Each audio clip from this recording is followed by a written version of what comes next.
예, 이제 상반기를 보내고 하반기가 본격적으로 시작을 됐고요. 하반기 전망과 함께 또 주간 전략 세우겠습니다. 유진투자증권 서울 WM센터 김영재 이사님 함께합니다. 어서 오십시오, 이사님. 네, 안녕하십니까. 상반기 뭐 정말 최악의 흐름들을 보냈고요. 네. 이제 전망치가 이제 하반기 전망치 하단이 조금 더 내려오는 것 같습니다. 기존보다 2,400에서 2,300, 2,200 내려오는 것 같은데요. 여기서 이제 더 밀려가는 건지 아니면 지금쯤이 이제 바닥 권역인지 좀 큰 흐름의 이제 하반기가 시작됐으니까요. 전망부터 좀 해주십시오. 네, 뭐 사실 지금 증권사별로 하반기 전망이 다소 많이 낮아지는 것도 있습니다. 뭐 2,050부터 2,100을 보는 데도 있고, 뭐 2,300을 보는 데도 있고, 뭐 그렇습니다. 근데 사실 최근에 가장 많이 나오는 얘기는 저점을 2,200으로 최저점을 보는 증권사들이 많은 것 같은데요. 저는 개인적으로 2, 3개월 뒤에 2,200보다도 더 하락할 수도 있을 가능성을 열어두어야 하지만 현재 시점에서는 반등 시도가 좀 더 나타날 가능성이 좀 있다고는 보고 있습니다. 먼저 그 2,200이 바닥이라는 근거는 아무래도 그 2,200이 12개월 선행 실적 기준으로 PER 8배, 뭐 ROE는 한 7%인데요. 이것이 이제 2020년 3월 달에 기록했던 최저점, 최근 들어 최저점과 동일한 밸류에이션 수준이기 때문에 현재 실적 추정치 안에서는 신뢰를 줄 수 있는 주가 지수 수준이다라고 볼 수 있습니다. 하지만 여기서 뭐 추가 하락이 더 가능하다라고 보는 이유는 지금 경기 침체율 확률이 높아지거나 아니면 실제 경기 침체로 들어가는 것이 확인되었을 때 매출액 감소, 그리고 비용 상승에 따른 실적 추정치의 급격한 그런 하향 조정이 나타날 가능성이 있습니다. 그래서 이 경우에는 밸류에이션 자체 수준이 더 이제 높아지면서 실적에 대한 그런 수준에 따른 저점 기준도 좀 낮아지게 될 수도 있게 보기 때문입니다. 반대로 단기적으로는 반등이 더 우세할 것으로 일단 보고 있는데요. 그 이유는 현재 진행 중인 그런 기업들의 경기 전망보다도 시장의 우려감이 더 심하게 나타나면서 어떤 종목들 간의 그런 낙폭이 단기에 너무 과대했다라는 점이 좀 있고요. 또 여기에 시장 하락을 유발했던 악재들의 그런 것들이 좀 장기화되면서 파급력이 조금씩 약화되는 국면으로도 전환될 가능성도 배제할 수 없기 때문입니다. 실제 지난 금요일 미 증시 경기 침체 우려감 또 나왔지만 장 초반 약세를 극복하고 반등에 성공한 것도 이러한 이유 때문이 아닌가라고 저는 판단하고 있습니다. 그리고 7월 달에는 7월 좀 이벤트들이 좀 있는데 7월 13일 발표되는 미국 6월 소비자 물가 지수에서 물가 고점에 대한 기대감이 나타날 가능성도 있다고 보고 있습니다. 그리고 7월 중순 바이든 대통령이 지금 미국 사우디 방문에 따른 원유 증산 기대감도 있기 때문에 이런 기대감이 어떤 뭐 이벤트 결과는 하게 되겠지만 기대감은 좀 나타날 수 있다. 그렇지만 근데 이런 게 있습니다. 현재 증시 상황이 사실 추가 하락에 대한 두려움이 항상 있기 때문에 섣불리 매수하기도 지금 어렵고요. 여기에 또 반등다운 반등도 없었기 때문에 보유 물량을 현금화하는 그런 전략도 지금 기회조차 주지 않고 있습니다. 그래서 이런 면을 보면 약간 그 팬데믹 초기였던 2020년의 3월과 좀 유사하다라고 볼 수 있는데 그렇지만 그때는 강력한 통화 정책이 또 조기에 나타남으로 해서 시장이 급반등하는 계기가 있었지만 지금은 정책에 대해서는 좀 기대할 수 없다는 상황이 좀 다른 점이다. 그래서 이런 지지부진한 증시가 좀 장기화될 가능성도 염두에 두실 필요가 있다라고 보고 있고 그리고 지금 향후 발표되는 그 미국 경제 지표에서 사실 인플레이션 둔화 조짐이 나타날 경우에 사실 시장은 크게 반등해야 되는 것인데 근데 이것을 뭐 역으로 반대로 생각해서 경기 침체 확률이 더 높아졌다라는 것으로 받아들이면서 시장이 오히려 반대로 갈 경우에는 정말 상당히 좀 힘든 그런 시기가 하반기에 나타날 수도 있다라고 또 볼 수도 있습니다. 결국 뭐 환율 움직임도 잘 관찰하시면서 전략을 그때그때마다 좀 더 수정해 나가는 그런 뭐 맞춤형 전략이 필요한 시기가 아닌가라고 판단하고 있습니다. 마켓 주민 주간 전략, 오늘은 특별히 이제 하반기 전망 및 전략으로 꾸미고 있습니다. 좀 종합해 보면 지금 지수대를 안심할 수 없다는 시각이시고요. 섹터나 스타일별로 보면 뭐 삼성전자, 하이닉스를 포함해서 네이버, 카카오, 대형주나 성장주가 상반기에 상당히 부진했습니다. 네. 하반기에도 역시 대형주는 반등이 좀 어렵습니까? 중소형주로 게임을 해야 되나요? 글쎄요, 제가 볼 때는 역시 수급이 어떻게 변화하느냐에 따라서 좀 달라질 것 같은데 상반기 수익률 체크해보면 지금 삼성전자가 27.2% 마이너스고요. 네. 네이버가 지금 마이너스 36.6%, 카카오 37.8% 마이너스, SK하이닉스가 30.5% 지금 하락했는데 다 대부분 개인들이 많이 선호하는 네, 종목들이란 그렇습니다. 말이에요. 지금 보면 예. 시장 대비 엄도 폭포한 것도 나타났지만 지금 수급적으로 보면 지금 기관과 외국인의 수급이 좋지 못한 종목들 중에 대표적입니다. 물론 3월 이후에는 더 두드러지게 안 좋았는데 그리고 뭐 시가총액 그 30조 원 이상 되는 뭐 한 시가총액 10위 안에 종목들도 4월 이후에 외국인이 지속적으로 매수한 종목은 단 2개였습니다. 현대차, 기아뿐이었는데요. 나머지 8개 종목은 순매도를 지속된 그런 상황입니다. 사실 순매도가 나타난 그런 가장 큰 이유는 아무래도 금리가 상승하는 시기에 좀 공매도도 이제 가능해진 상태이기 때문에 시총 상위 종목 중에서 좀 성장주 범위 내로 들어가는 종목들의 집중적인 공매도가 좀 나타났을 것으로 일단 좀 판단하고 있고요.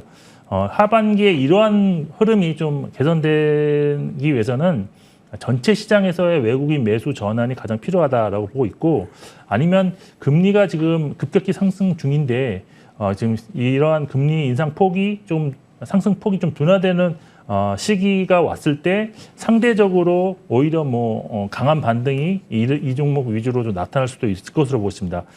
그리고 단기적으로는 2분기 실적 발표 이후에 실적 추정치에 대한 변화 여부도 어떤 종목별 차별화를 가져올 수 있는 그런 요인이라고 볼 수 있는데 시장에 지금 형성되어 있는 컨센서스를 유지하는 그런 종목들이 역시 하반기 주가의 강세가 예상된다라고 할 수 있겠습니다. 그리고 지금 경기 침체에 대해서 상당히 좀 많이 지금 얘기가 나오고 있는데 이렇게 시총 사이즈를 좀 떠나서 지금 미리 좀 준비해 두셔야 될 필요가 있는 그런 전략이랄까 뭐 그런 행동은 아직은 좀 확률이 반반이긴 합니다. 경기 침체 확률이. 근데 경기 침체로 불황이 나타났을 때 실적 방어가 가능한 종목인지에 대해서 어느 정도 미리 사전에 좀 평가를 해 두시는 것도 좀 좋은 그런 어떤 행동 요령이 아닌가 판단하고 있습니다. 미국 연준이 경기에 대한 우려가 있지만 일부 좀 그 부분을 후퇴하더라도 일단 물가를 잡겠다는 거 아닙니까? 그래서 금리를 빠르게 올리고 있는데 과연 언제쯤 이 고인플레이션 물가가 그래도 조금 소위 피크아웃되면서 돌아 나오는 시기는 예측이 언제쯤 가능할까요?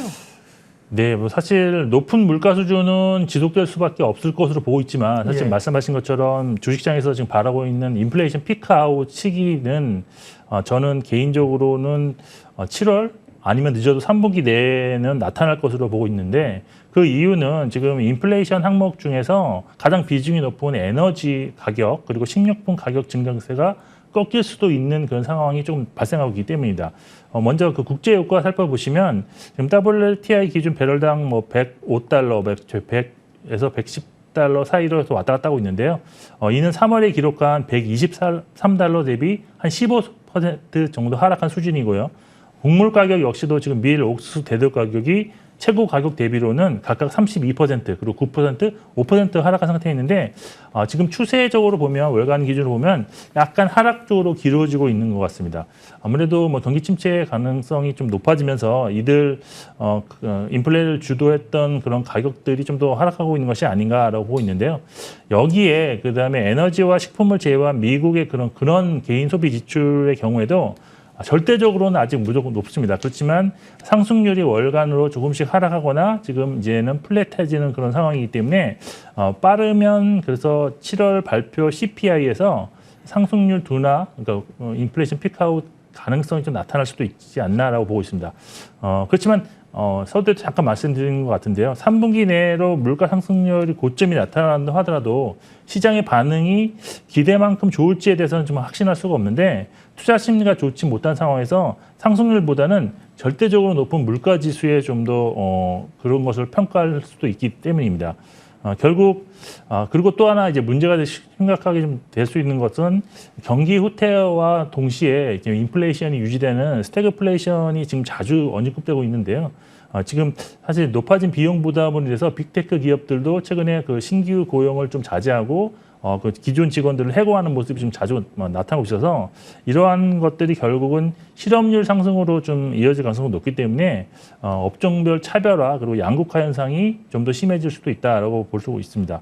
즉 지금 불황에서도 실적 방어가 가능 업종으로의 쏠림 현상이 현재보다는 좀 더 심해질 가능성도 있다는 점도 좀 고려하실 필요가 있다라고 보고 있습니다. 이번 달에 미국의 소비자 물가지수 발표는 13일 날 합니다. 지금이 7월이니까 6월 걸 그때 하거든요. 뭐 PC나 CPI나 지금은 이제 CPI가 더 에너지 가격 이런 게 포함된 CPI가 중요하다고 말씀드렸고요. 매달 좀 확인을 뭐 하면서 고점을 확인할 수밖에 없는 상황입니다. 산 넘어 산인데요. 좋은 뉴스가 없어요. 국내 환율도 다시 1,300원을 오르락내리락하는 상황까지 1,297원인데요. 지금 환율 불안은 또 언제쯤 좀 잦아들 수 있을까요? 네, 사실 지금 가장 또 우려가 되고 있는 상황이 지금 그 한미 간의 금리 역전이 거의 불가피하다라는 쪽으로 지금 다 보고 계시는데 그래서 과연 한미 간의 금리 역전이 나타났을 경우에 정말로 환율이 1,300원을 훌쩍 넘어서 뭐 1,400원까지 뭐 이런 식으로 급등할 수 있느냐라는 거에 대해서 좀 살펴볼 필요가 있을 것 같습니다. 근데 2000년 이후 사실 한미 간의 금리 역전은 세 차례가 있었는데요.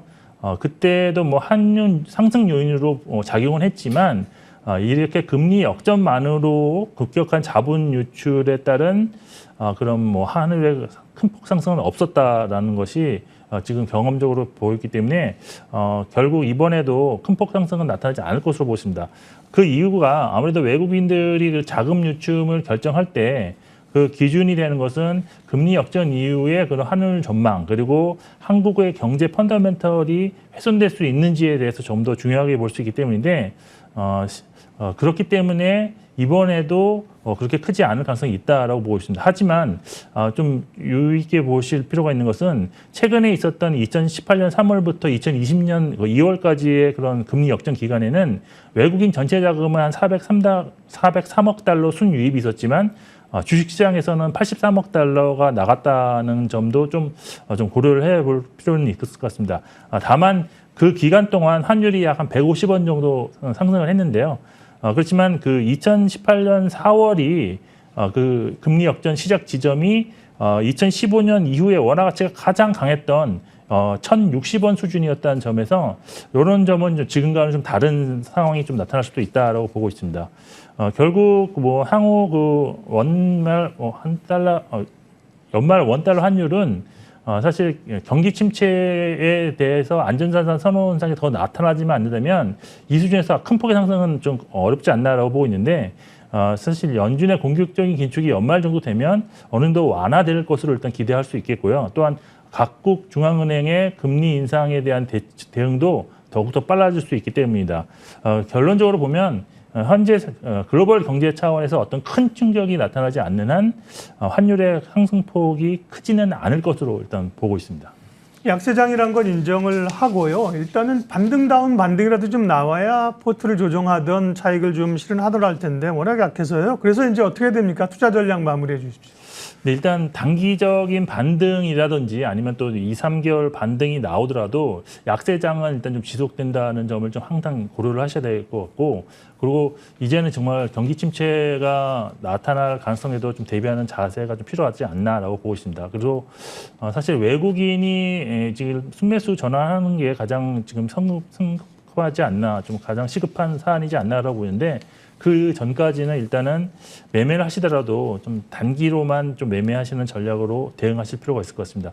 그리고 이제 혹시라도 모를 불황에 좀 대비해서 이런 가처분 소득이 감소함에도 불구하고 이익 감소가 크지 않은 업종의 비중을 좀 확대를 나중이라도 좀 하실 필요도 있다라고 보이는데 그 카테고리에 드는 것은 필수 소비재인 의약품, 그다음에 음식료가 여기에 해당될 것입니다. 그리고 지금 보면은 지금 정부가 계속 드라이브를 걸고 있는 원자력 방산 등 그런 정부 정책 수혜 업종은 일단은 보유 관점으로 접근하시는데 이익 증가는 되는지는 좀 확인하실 필요가 있을 것 같습니다. 그리고 단기적으로 전력 생산 증대가 가능한 신재생 에너지 지속적으로 관심을 가졌는데 지금 유럽이 이제 에너지의 거의 위기 상황이 이제 가을 겨울에 다가올 수 있기 때문에 단기적으로 지금 빨리 지어서 할 수 있는 그런 에너지 자립을 할 수 있는 그런 태양광이라든지 풍력은 좀 관심을 가지셔야 될 것 같습니다. 그리고